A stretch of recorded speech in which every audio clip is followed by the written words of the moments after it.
नमस्ते दोस्तों, आप सुन रहे हैं हिंदी ऑडियो बुक समरी मेरे यानी आरजे रोशनी के साथ। आज मैं आपको एक ऐसी यात्रा पर ले चलने वाली हूं जो हमें आज से लगभग 1200 साल पहले के भारत में ले जाएगी। एक ऐसे समय में जब भारत वैचारिक रूप से खंडित था और सनातन धर्म की मूल आत्मा कहीं खो सी गई थी। उस अंधकार भरे युग में दक्षिण भारत के एक छोटे से गांव में एक ऐसे सूरज का उदय हुआ जिसकी रोशनी ने न केवल पूरे भारत को बल्कि पूरी दुनिया को आज तक प्रकाशित कर रखा है। मैं बात कर रही हूं आदि शंकराचार्य की। एक ऐसा नाम जिसे हम सब ने सुना है, लेकिन जिनकी कहानी, जिनकी असल कहानी हम में से बहुत कम लोग जानते हैं। यह कहानी सिर्फ चमत्कारों और देवी देवताओं की नहीं है। यह कहानी है एक असाधारण बालक के संकल्प की, एक युवा सन्यासी के साहस की, एक महान दार्शनिक के तेज की और एक कुशल संगठनकर्ता की दूरदृष्टि की। यह आदि शंकराचार्य की अनकही कहानी है।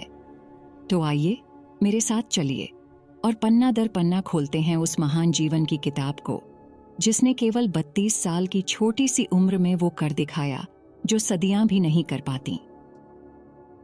अध्याय 1, एक असाधारण बालक का जन्म। कहानी शुरू होती है केरल के एक शांत और सुंदर गांव से जिसका नाम था कालडी। यह पूर्णा नदी के किनारे बसा एक छोटा सा गांव था जहां प्रकृति अपनी पूरी खूबसूरती के साथ मुस्कुराती थी। इसी गांव में एक विद्वान और धर्मपरायण ब्राह्मण जोड़ा रहता था, शिवगुरु और आर्यांबा।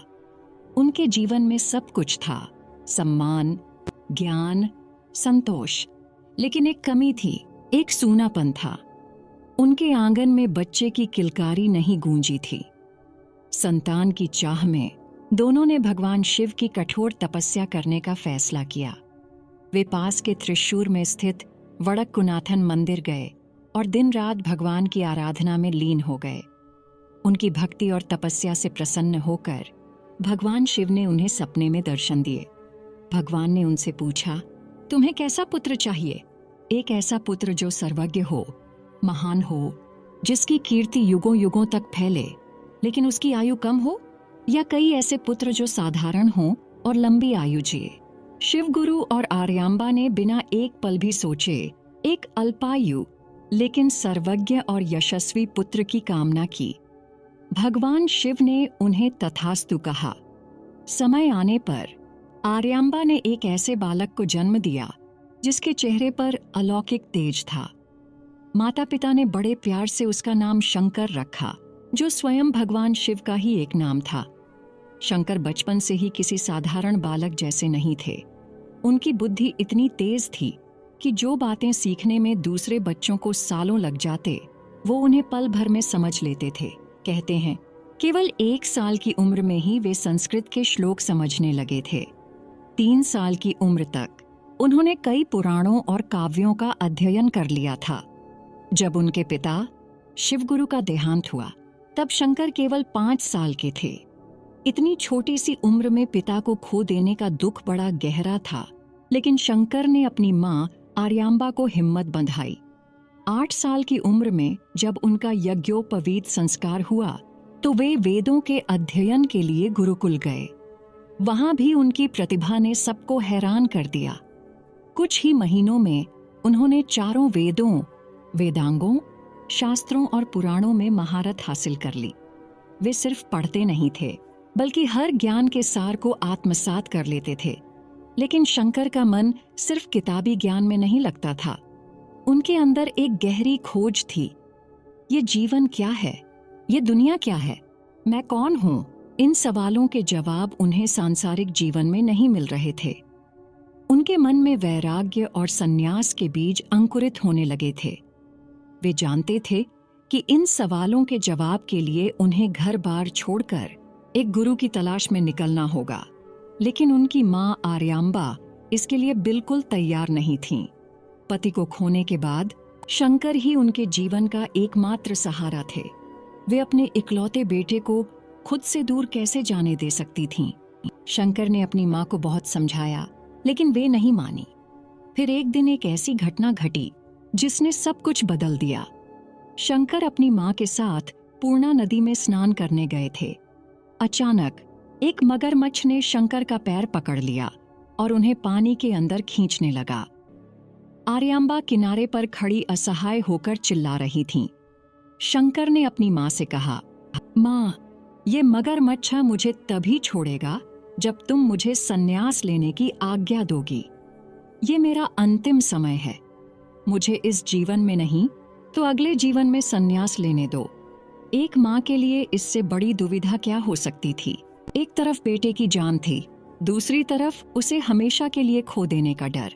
लेकिन बेटे की जान बचाने के लिए रोते बिलखते हुए आर्यांबा ने कहा, ठीक है बेटा, मैंने तुम्हें अनुमति दी। तुम संन्यास ले लो, पर किसी तरह बच जाओ। और जैसे ही माँ के मुंह से ये शब्द निकले, चमत्कार हो गया।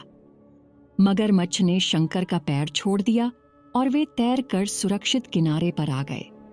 अब शंकर वचन से बंधे थे और उनकी माँ भी। शंकर ने अपनी माँ को वचन दिया कि चाहे वे कहीं भी रहें, एक सन्यासी होने के बावजूद वे उनके अंतिम समय में उनके पास अवश्य आएंगे और उनका अंतिम संस्कार करेंगे। यह एक ऐसा वचन था जो सन्यास के नियमों के विरुद्ध था, लेकिन एक बेटे का अपनी माँ के प्रति प्रेम और कर्तव्य का प्रतीक था।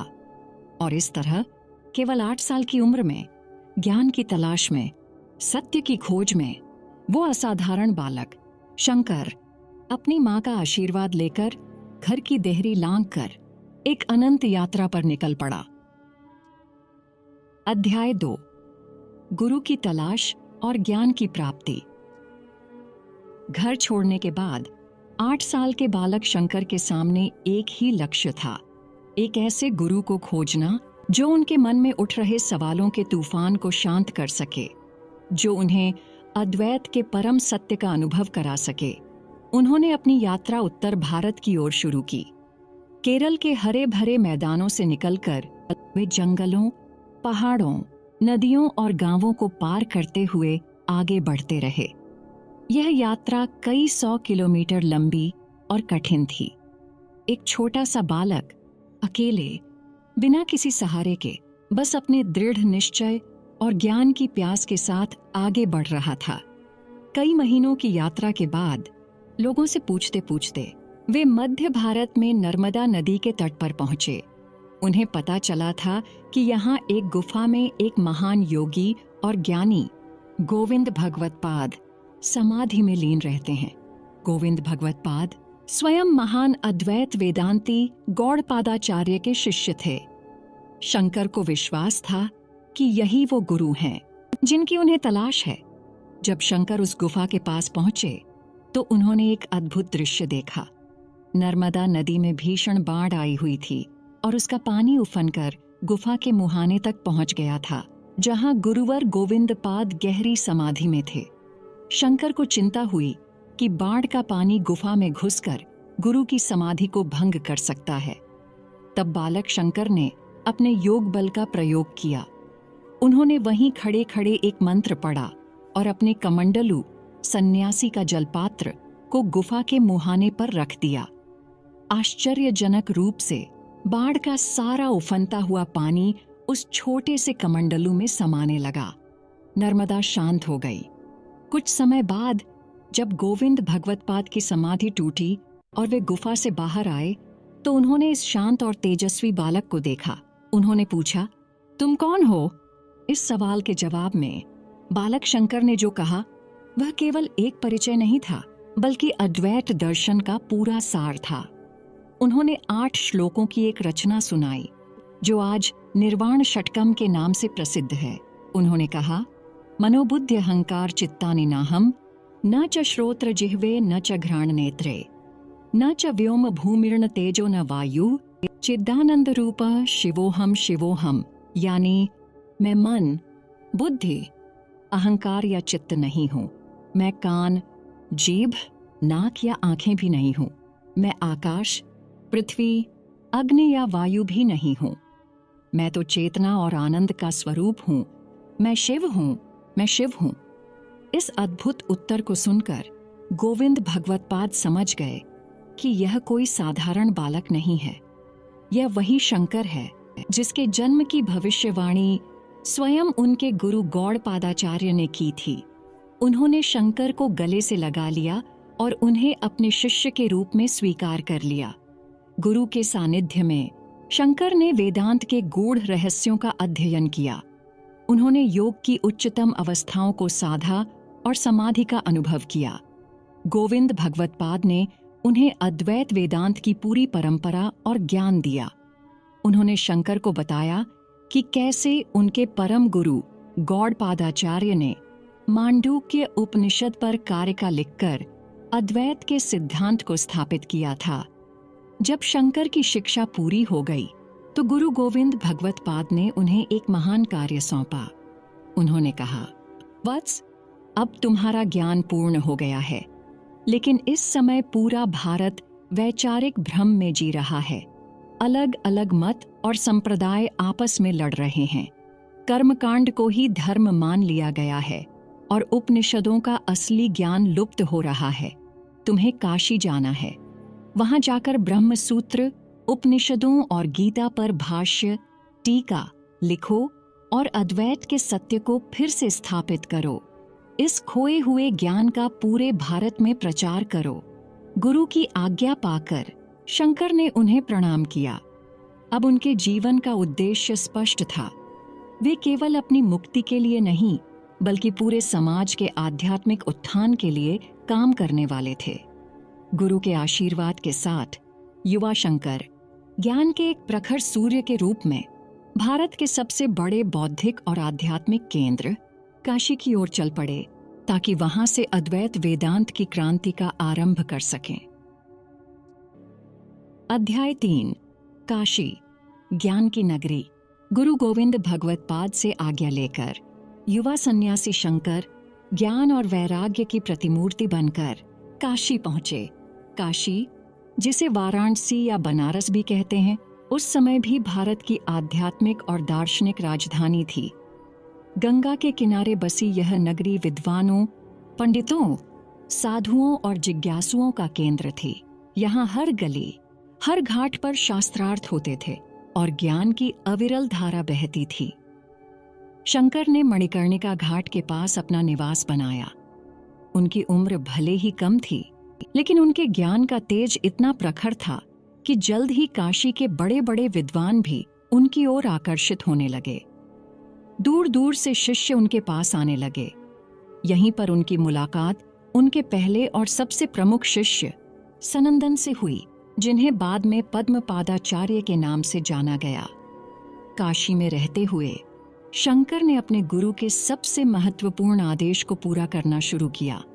उन्होंने प्रस्थान त्रयी यानी उपनिषदों, ब्रह्मसूत्र और श्रीमद् भगवद गीता पर भाष्य लिखना आरंभ किया। यह कोई साधारण काम नहीं था। यह एक ऐसा भागीरथ प्रयत्न था जो भारतीय दर्शन की दिशा को हमेशा के लिए बदलने वाला था। उनके भाष्य केवल शब्दों का अनुवाद नहीं थे, वे तर्कों, प्रमाणों और गहरे चिंतन से भरे हुए थे। उन्होंने इन तीनों ग्रंथों के बीच एक रूपता स्थापित की और यह सिद्ध किया कि इन सभी का मूल संदेश एक ही है, अद्वैत, यानी ब्रह्म सत्यम, जगत मिथ्या, जीवो ब्रह्मैव नापर। इसका सरल अर्थ है, एकमात्र ब्रह्म ही सत्य है। ये संसार जिसे हम अपनी इंद्रियों से देखते हैं, वह नश्वर और माया है, और हर जीव मूल रूप से उस ब्रह्म का ही अंश है, उससे अलग नहीं है। यह एक क्रांतिकारी विचार था, खासकर उस समय में जब लोग या तो सिर्फ बाहरी कर्मकांडों में उलझे थे या फिर अध्याय 5, दिग्विजय और 4 मठों की स्थापना। मंडन मिश्र पर विजय प्राप्त करने के बाद आदि शंकराचार्य एक दार्शनिक के साथ साथ एक कुशल रणनीतिकार और संगठनकर्ता के रूप में उभरे। उन्होंने महसूस किया कि केवल शास्त्रार्थ जीतने से अद्वैत वेदांत का ज्ञान स्थायी नहीं होगा। इस ज्ञान को संरक्षित करने और पीढ़ी दर पीढ़ी आगे बढ़ाने के लिए एक स्थायी संस्थागत ढांचे की आवश्यकता है। इसी उद्देश्य से उन्होंने दिग्विजय यात्रा आरंभ की। दिग्विजय का अर्थ था दिशाओं की विजय। यह कोई सैन्य विजय नहीं थी, बल्कि एक आध्यात्मिक और दार्शनिक विजय थी। शंकराचार्य ने भारत के चारों कोनों की यात्रा करने का संकल्प लिया ताकि वे वहां के विद्वानों से शास्त्रार्थ कर सकें, उन्हें अद्वैत के सिद्धांत से सहमत करा सकें और सनातन धर्म की बिखरी हुई धाराओं को एक सूत्र में पिरो सकें। अपनी इस यात्रा के दौरान उन्होंने भारत की अद्भुत सांस्कृतिक और भौगोलिक विविधता को देखा और साथ ही यह भी महसूस किया कि इस विविधता के नीचे एक गहरी आध्यात्मिक एकता का धागा है। इसी एकता को मजबूत करने के लिए उन्होंने भारत की 4 दिशाओं में 4 मठों की स्थापना की, जिन्हें आमनाय पीठ कहा जाता है। ये मठ आज भी भारतीय सनातन परंपरा के सबसे महत्वपूर्ण स्तंभ माने जाते हैं। उनकी इस योजना के पीछे एक गहरी सोच थी। ये मठ केवल पूजा पाठ के केंद्र नहीं थे, बल्कि ये उच्च स्तरीय ज्ञान, शिक्षा और साधना के केंद्र थे। उन्होंने सबसे पहला मठ दक्षिण भारत में कर्नाटक की तुंगा नदी के किनारे श्रृंगेरी में स्थापित किया। इसे शारदा पीठ कहा जाता है। उन्होंने अपने सबसे विद्वान शिष्य सुरेश्वराचार्य मंडन मिश्र को इस मठ का पहला शंकराचार्य नियुक्त किया। इस मठ को यजुर्वेद की परंपरा का संरक्षक बनाया गया और इसका महावाक्य है, अहम ब्रह्मास्मि, मैं ब्रह्म हूँ। इसके बाद वे पूर्वी भारत में उड़ीसा के जगन्नाथपुरी पहुंचे। यहाँ उन्होंने गोवर्धन पीठ की स्थापना की। उन्होंने अपने शिष्य पद्म पादाचार्य को यहाँ का प्रमुख बनाया। इस मठ को ऋग्वेद की परंपरा सौंपी गई और इसका महावाक्य है, प्रज्ञानम ब्रह्म, चेतना ही ब्रह्म है। अपनी यात्रा को आगे बढ़ाते हुए वे पश्चिम भारत में गुजरात के द्वारका पहुंचे, जो भगवान कृष्ण की नगरी है। यहाँ उन्होंने शारदा पीठ या कालिका पीठ की स्थापना की। उन्होंने अपने शिष्य हस्तामलकाचार्य को इसका दायित्व सौंपा। इस मठ को सामवेद की परंपरा का केंद्र बनाया गया और इसका महावाक्य है, तत् त्वम असि, वह ब्रह्म तुम हो। अंत में वे भारत के सबसे उत्तरी छोर पर हिमालय की गोद में उत्तराखंड के बद्रीनाथ के पास ज्योतिर्मठ पहुंचे। यहाँ उन्होंने ज्योतिषपीठ की स्थापना की। उन्होंने अपने शिष्य टोटकाचार्य को यहाँ का मठाधीश बनाया। इस मठ को अथर्ववेद का ज्ञान केंद्र बनाया गया और इसका महावाक्य है, अयम आत्मा ब्रह्म, यह आत्मा ब्रह्म है।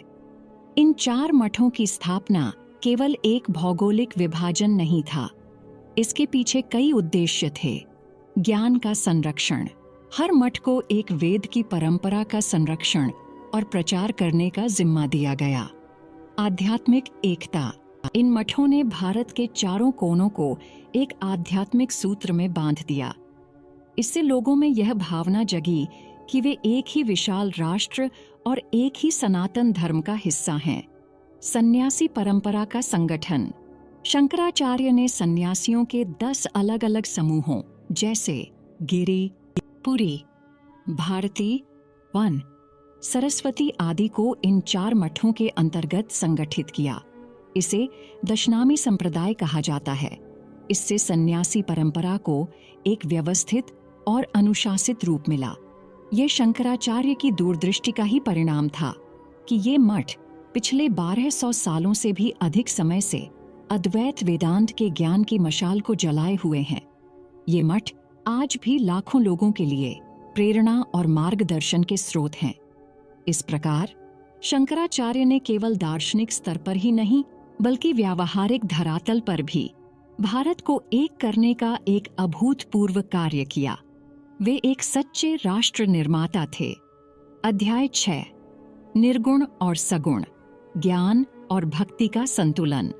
जब हम आदि शंकराचार्य के बारे में सोचते हैं तो हमारे मन में एक ऐसे कठोर ज्ञानी और तर्कशास्त्री की छवि बनती है जो केवल निर्गुण ब्रह्म की बात करते थे। निर्गुण ब्रह्म यानी एक ऐसा परम तत्व जिसका कोई रूप नहीं, कोई गुण नहीं, कोई आकार नहीं, वह निराकार है अनंत है और केवल अनुभव का विषय है। उनका पूरा अद्वैत दर्शन इसी निर्गुण ब्रह्म पर आधारित है।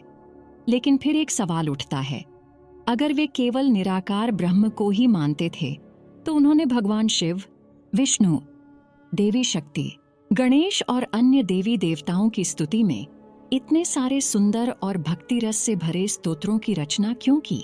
उन्होंने भज गोविंदम जैसा सरल और मार्मिक भजन रचा, जिसमें वे लोगों को सांसारिक मोह छोड़कर गोविंद का भजन करने को कहते हैं। उन्होंने शिवानंद लहरी और सौंदर्य लहरी जैसे अद्भुत काव्यों की रचना की, जिनमें वे भगवान शिव और देवी पार्वती के रूप, सौंदर्य और लीलाओं का भाव विभोर होकर वर्णन करते हैं।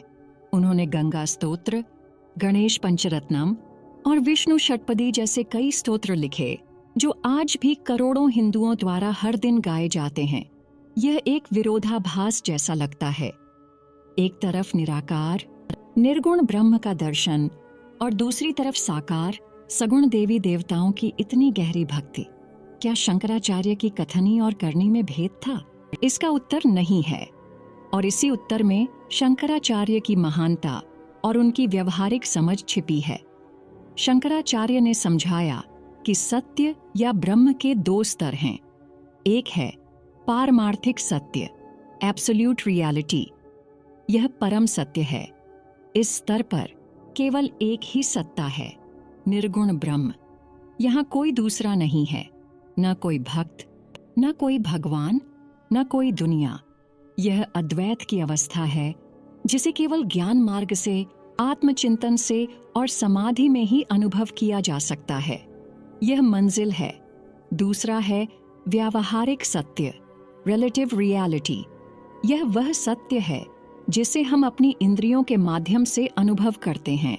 इस स्तर पर हमें यह दुनिया दिखाई देती है, अलग अलग लोग दिखाई देते हैं और ईश्वर भी अलग अलग रूपों में, शिव, विष्णु, देवी आदि दिखाई देते हैं। यह सगुण ब्रह्म का स्तर है। शंकराचार्य जानते थे कि हर व्यक्ति सीधे पारमार्थिक सत्य या निर्गुण ब्रह्म को नहीं समझ सकता। एक साधारण साधक के लिए निराकार की कल्पना करना बहुत मुश्किल है। मन को एकाग्र करने के लिए उसे एक सहारे की जरूरत होती है, और ईश्वर का सगुण रूप यानी देवी देवताओं की मूर्ति या छवि वह सबसे अच्छा सहारा है। इसलिए उन्होंने भक्ति को ज्ञान की पहली सीढ़ी बताया। उन्होंने कहा कि जब आप पूरी श्रद्धा और प्रेम से किसी देवता की पूजा, अर्चना या स्तुति करते हैं तो आपका मन निर्मल होता है। आपके अहंकार, लोभ, क्रोध जैसे विकार धीरे धीरे खत्म होते हैं। इस प्रक्रिया को चित्त शुद्धि कहते हैं। भक्ति आपके मन को एक पात्र की तरह साफ कर देती है। जब मन पूरी तरह से शुद्ध और एकाग्र हो जाता है, तभी वह ज्ञान को ग्रहण करने के लिए तैयार होता है। तब गुरु के उपदेश से और शास्त्रों के अध्ययन से उसे यह समझ में आता है कि जिस देवता की वह पूजा कर रहा था, वह भी उसी परम ब्रह्म का एक साकार रूप है और वह स्वयं भी उसी ब्रह्म का अंश है। तब वह सगुण से निर्गुण की ओर यात्रा करता है। इसलिए शंकराचार्य के लिए ज्ञान और भक्ति एक दूसरे के विरोधी नहीं, बल्कि पूरक थे। भक्ति एक नाव की तरह है जो आपको संसार सागर के इस पार से उस पार ले जाती है, जहां ज्ञान का किनारा है। उन्होंने जो स्तोत्र रचे वे केवल काव्य नहीं थे, वे भक्ति और ज्ञान के पुल थे। वे लोगों को उनकी भावनाओं के स्तर पर जोड़ते थे और धीरे धीरे उन्हें उच्चतम दार्शनिक सत्य की ओर ले जाते थे। इस तरह शंकराचार्य ने एक सूखे अकादमिक दर्शन को एक जीवंत, भक्तिपूर्ण साधना पद्धति में बदल दिया। उन्होंने ज्ञान और भक्ति के बीच एक सुंदर संतुलन स्थापित किया, जिसने अद्वैत वेदांत को आम लोगों के लिए भी सुलभ और आकर्षक बना दिया। अध्याय 7, एक महान समाज सुधारक। आदि शंकराचार्य केवल एक महान दार्शनिक और धर्मगुरु ही नहीं थे, वे अपने समय के एक बहुत बड़े समाज सुधारक भी थे। जब उन्होंने अपनी यात्रा शुरू की, तब भारतीय समाज और सनातन धर्म एक गहरे संकट के द्वार से गुजर रहा था। समाज 72 से भी ज्यादा अलग अलग संप्रदायों में बटा हुआ था। शैव, वैष्णव, शाक्त, गणपत्य, सौर, सूर्य उपासक और कौमार, कार्तिकेय उपासक जैसे प्रमुख संप्रदायों के अनुयायी अक्सर एक दूसरे से लड़ते झगड़ते रहते थे। हर कोई अपने देवता को दूसरे से बड़ा साबित करने में लगा था। कुछ वाम मार्गी और तांत्रिक संप्रदाय तो बहुत ही उग्र और असामाजिक क्रियाओं में लिप्त हो गए थे। धर्म के नाम पर पाखंड और आडंबर फैल गया था। लोग वेदों और उपनिषदों के असली ज्ञान को भूलकर सिर्फ बाहरी कर्मकांडों और अंधविश्वासों में फंस गए थे। शंकराचार्य ने इस बिखराव और पतन को अपनी आंखों से देखा और इसे दूर करने का बीड़ा उठाया। उनका सबसे बड़ा सुधार था षण्मत स्थापना। षण्मत का अर्थ है 6 मत। शंकराचार्य ने इन 6 प्रमुख संप्रदायों शिव, विष्णु, शक्ति, गणेश, सूर्य और कार्तिकेय के बीच के झगड़े को खत्म करने के लिए एक बहुत ही सुंदर और तार्किक समाधान दिया। उन्होंने कहा कि ये सभी देवी देवता अलग अलग नहीं हैं, बल्कि ये एक ही परम ब्रह्म के अलग अलग रूप और अभिव्यक्तियां हैं। जैसे सोना एक ही होता है, लेकिन उससे हार, कंगन, झुमके जैसे अलग अलग गहने बनते हैं, उसी तरह परम तत्व एक ही है, लेकिन भक्त अपनी रुचि और श्रद्धा के अनुसार उसे किसी भी रूप में पूज सकते हैं। उन्होंने लोगों को समझाया कि आप चाहे शिव की पूजा करें या विष्णु की, आप अंततः उसी एक ईश्वर की पूजा कर रहे हैं। इस विचार ने कट्टरता को कम किया और सहिष्णुता को बढ़ावा दिया। उन्होंने इन 6 देवताओं की उपासना को मुख्य धारा में लाकर एक व्यवस्थित रूप दिया। इसीलिए शंकराचार्य को षण्मत स्थापनाचार्य भी कहा जाता है। यह एक तरह से विभिन्न संप्रदायों का एकीकरण था, जिसने हिंदू धर्म को एक मजबूत और एकीकृत रूप दिया। दूसरा, उन्होंने कर्मकांडों के पाखंड पर प्रहार किया। वे कर्मकांडों के विरुद्ध नहीं थे, लेकिन वे उन कर्मकांडों के विरुद्ध थे जो बिना अर्थ समझे केवल दिखावे के लिए या स्वार्थ के लिए किए जाते थे। उनका मानना था कि कोई भी यज्ञ या पूजा तब तक व्यर्थ है जब तक करने वाले का मन शुद्ध न हो और उसे उसके पीछे का आध्यात्मिक ज्ञान न हो। उन्होंने ज्ञान को कर्म से श्रेष्ठ बताया। उन्होंने कहा कि मुक्ति केवल यज्ञ की आग में घी डालने से नहीं मिलेगी, बल्कि ज्ञान की आग में अपने अज्ञान और अहंकार को जलाने से मिलेगी। तीसरा, उन्होंने सामाजिक कुरीतियों का विरोध किया। जैसा कि हमने काशी की घटना में देखा, उन्होंने जन्म पर आधारित जाति भेद का खंडन किया और यह स्थापित किया कि कोई भी व्यक्ति अपने ज्ञान और गुणों से महान बनता है, जन्म से नहीं। उन्होंने अद्वैत के सिद्धांत सब में एक ही ब्रह्म है को सामाजिक समानता का आधार बनाया। चौथा, उन्होंने बौद्ध धर्म के शून्यवाद का तार्किक खंडन किया। उस समय बौद्ध धर्म का काफी प्रभाव था और उसकी कुछ शाखाएं शून्यवाद का प्रचार कर रही थीं, जिसका आम लोगों ने यह अर्थ लगा लिया कि सब कुछ शून्य है, कुछ भी सत्य नहीं है। इससे समाज में एक तरह की नकारात्मकता और नास्तिकता फैल रही थी। शंकराचार्य ने अपने तर्कों से यह सिद्ध किया कि अंतिम सत्य शून्य नहीं, बल्कि पूर्ण है।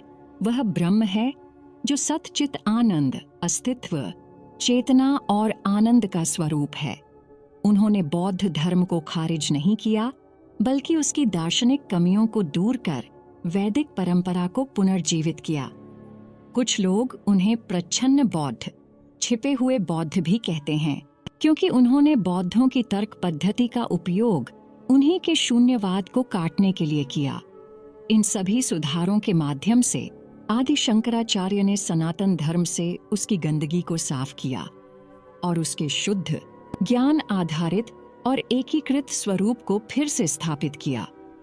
उन्होंने एक ऐसे धर्म की नींव रखी जो तार्किक भी था और भक्तिपूर्ण भी, जो व्यक्तिगत साधना पर भी जोर देता था और सामाजिक एकता पर भी।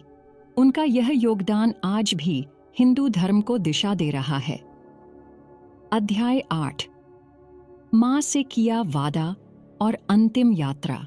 दिग्विजय यात्रा और 4 मठों की स्थापना के बाद आदि शंकराचार्य ने लगभग पूरे भारत को अद्वैत वेदांत के सूत्र में पिरो दिया था। उनकी कीर्ति चारों दिशाओं में फैल चुकी थी। बड़े बड़े विद्वान और राजा महाराजा उनके शिष्य बन चुके थे। लेकिन इस अपार सफलता और सम्मान के बीच उन्हें अपनी मां को दिया हुआ एक वचन याद था। जब उन्होंने 8 साल की उम्र में संन्यास लिया था, तो उन्होंने अपनी मां आर्यांबा से वादा किया था कि वे उनके अंतिम समय में उनके पास जरूर लौटेंगे, चाहे वे दुनिया के किसी भी कोने में हों। एक दिन जब वे श्रृंगेरी मठ में थे, तो उन्हें अपने योग बल से झात हुआ कि उनकी मां का अंतिम समय निकट आ गया है और वे उन्हें याद कर रही हैं। शंकराचार्य तुरंत अपने सभी कार्य छोड़कर अपने जन्म स्थान कालडी की ओर चल पड़े। जब वे अपने गांव पहुंचे, तो उन्होंने देखा कि उनकी मां मृत्युशैया पर लेटी हुई थीं। अपने यशस्वी पुत्र को इतने सालों बाद एक तेजस्वी सन्यासी के रूप में देखकर उनकी आंखों में आंसू आ गए। शंकराचार्य ने अपनी मां के सिर को अपनी गोद में रख लिया। आर्यांबा ने कहा, बेटा, मुझे मुक्ति चाहिए। मुझे अपने इष्ट देव भगवान शिव के दूतों को देखने की इच्छा है जो मुझे ले जाए। शंकराचार्य ने भगवान शिव की स्तुति की, लेकिन मां के चेहरे पर भय के भाव देखकर वे समझ गए कि शिव के गणों का उग्र रूप देखकर वे डर रही हैं। तब उन्होंने भगवान विष्णु की एक बहुत ही सुंदर और मार्मिक स्तुति रची। स्तुति सुनकर मां का मन शांत हो गया और उन्होंने मुस्कुराते हुए शांतिपूर्वक अपने प्राण त्याग दिए। अब शंकराचार्य के सामने एक और चुनौती थी, मां का अंतिम संस्कार करना। सन्यास के कठोर नियमों के अनुसार एक सन्यासी किसी भी पारिवारिक या सांसारिक रिश्ते नाते से मुक्त हो जाता है। वह अपने किसी परिजन की मृत्यु पर शोक नहीं मनाता और न ही किसी का अंतिम संस्कार करता है। जब शंकराचार्य ने अपने गांव के नंबूदरी ब्राह्मणों से अपनी मां के दाह संस्कार में मदद करने का अनुरोध किया, तो उन्होंने साफ इनकार कर दिया। उन्होंने शंकर का बहिष्कार करते हुए कहा, तुम एक सन्यासी हो, तुम्हें यह कर्म करने का कोई अधिकार नहीं है। हम तुम्हारी कोई मदद नहीं करेंगे। किसी ने उन्हें लकड़ी तक देने से मना कर दिया। शंकराचार्य को बहुत दुख हुआ, लेकिन वे डिगे नहीं। उन्होंने इसे समाज की एक और रूढ़िवादी परंपरा के खिलाफ एक चुनौती के रूप में लिया। उन्होंने अकेले ही अपनी मां के शरीर को उठाया। जब वे उसे श्मशान घाट तक नहीं ले जा सके, तो उन्होंने एक क्रांतिकारी निर्णय लिया। उन्होंने अपने घर के आंगन में ही केले के तनों से एक चिता बनाई और अपने योग अग्नि से उसे प्रज्वलित कर दिया। उन्होंने एक बेटे का कर्तव्य सन्यास के नियमों से ऊपर रखा। यह घटना दिखाती है कि शंकराचार्य केवल एक शुष्क दार्शनिक नहीं थे, बल्कि उनके हृदय में करुणा, प्रेम और कृतज्ञता का सागर भी था। मां का अंतिम संस्कार करने के बाद शंकराचार्य कुछ समय केरल में रहे और फिर अपनी अंतिम यात्रा पर निकल पड़े। वे हिमालय की ओर गए। उनकी जीवन लीला के अंत के बारे में कई मत हैं। सबसे प्रचलित और स्वीकृत मान्यता के अनुसार वे अपने शिष्यों के साथ केदारनाथ पहुंचे। वहां केवल 32 वर्ष की अल्पायु में उन्होंने अपना नश्वर शरीर त्याग दिया और परम ब्रह्म में विलीन हो गए। कहते हैं कि वे केदारनाथ मंदिर के पीछे स्थित एक गुफा में जाकर अदृश्य हो गए थे। केवल 32 साल का जीवन, 8 साल में संन्यास, 16 साल की उम्र में भाष्य लेखन और अगले 16 सालों में पूरे भारत की यात्रा, शास्त्रार्थ, दिग्विजय और 4 मठों की स्थापना। यह किसी दैवीय चमत्कार से कम नहीं लगता। शंकराचार्य आए, एक तूफान की तरह भारत के बौद्धिक और आध्यात्मिक जगत पर छा गए और अपना कार्य पूरा करके विदा हो गए। लेकिन वे अपने पीछे एक ऐसी विरासत छोड़ गए जो आज भी जीवित है और हमेशा रहेगी। आदि शंकराचार्य, एक युग पुरुष। तो यह थी आदि शंकराचार्य की कहानी, एक ऐसे युग पुरुष की कहानी जिसने केवल 32 साल के अपने छोटे से जीवन काल में भारतीय चिंतन और संस्कृति के इतिहास को हमेशा के लिए बदल दिया। वे एक साथ क्या क्या नहीं थे। वे एक असाधारण दार्शनिक थे जिन्होंने उपनिषदों के बिखरे हुए ज्ञान को अद्वैत वेदांत के एक सुगठित और तार्किक ढांचे में प्रस्तुत किया। वे एक प्रभावशाली भाष्यकार थे जिन्होंने प्रस्थानत्रयी पर अपनी टीकाओं से वैदिक ज्ञान के असली मर्म को उजागर किया। वे एक अजेय शास्त्रार्थी थे जिन्होंने अपने समय के सभी प्रमुख दार्शनिकों को अपने अकाट्य तर्कों से पराजित किया। वे एक भावुक कवि और भक्त थे जिन्होंने देवी देवताओं की स्तुति में ऐसे स्तोत्र रचे जो आज भी करोड़ों लोगों की जुबान पर हैं। वे एक कुशल संगठनकर्ता थे जिन्होंने भारत के 4 कोनों में 4 मठों की स्थापना करके सनातन धर्म को एक स्थायी और मजबूत संस्थागत आधार प्रदान किया। और वे एक क्रांतिकारी समाज सुधारक थे जिन्होंने पाखंड, अंधविश्वास और धार्मिक कट्टरता पर प्रहार किया और समाज को एकता का संदेश दिया। उनका मूल संदेश बहुत सरल और गहरा था। ब्रह्म सत्यम, जगत मिथ्या, जीवो ब्रह्मैव नापर, यानी एक ही परम चेतना ब्रह्म ही एकमात्र सत्य है। यह दुनिया जिसे हम अपनी 5 इंद्रियों से देखते हैं वह एक सपने की तरह अस्थायी और परिवर्तनशील है, इसलिए यह मिथ्या है। और हर जीव, हर प्राणी मूल रूप से वह ब्रह्म ही है, उससे अलग नहीं है। यह सिर्फ एक दार्शनिक सूत्र नहीं है, यह मानवता के लिए सबसे बड़ा संदेश है। अगर हम सब एक ही परम तत्व के अंश हैं तो फिर यह भेदभाव कैसा, ये ऊंच नीच कैसी, ये तेरा मेरा कैसा? शंकराचार्य का दर्शन हमें सभी प्राणियों में उसी दिव्यता को देखने की दृष्टि देता है। आज जब दुनिया धर्म, जाति, रंग और देश की सीमाओं में बंटी हुई है, जब हर तरफ संघर्ष और अलगाव है, तब आदि शंकराचार्य का अद्वैत का संदेश पहले से कहीं ज्यादा प्रासंगिक हो जाता है। ये हमें याद दिलाता है कि सतह पर दिखने वाली अनेकता के नीचे एक गहरी एकता छिपी हुई है। आदि शंकराचार्य एक व्यक्ति नहीं, एक संस्था थे, एक विचार थे, एक ऐसी क्रांति थे जिसकी गूंज आज 1200 साल बाद भी हमारे कानों में सुनाई देती है। उन्होंने हमें अपनी भीतर की अनंत क्षमताओं को पहचानने का मार्ग दिखाया। उन्होंने हमें सिखाया कि हम केवल यह शरीर या मन नहीं हैं, बल्कि हम साक्षात आनंद और चेतना का स्वरूप हैं। उम्मीद है आदि शंकराचार्य की यह अनकही कहानी आपको प्रेरित करेगी और आपको अपने भीतर छिपे उस शिव को पहचानने की प्रेरणा देगी। अगली बार तक के लिए नमस्कार।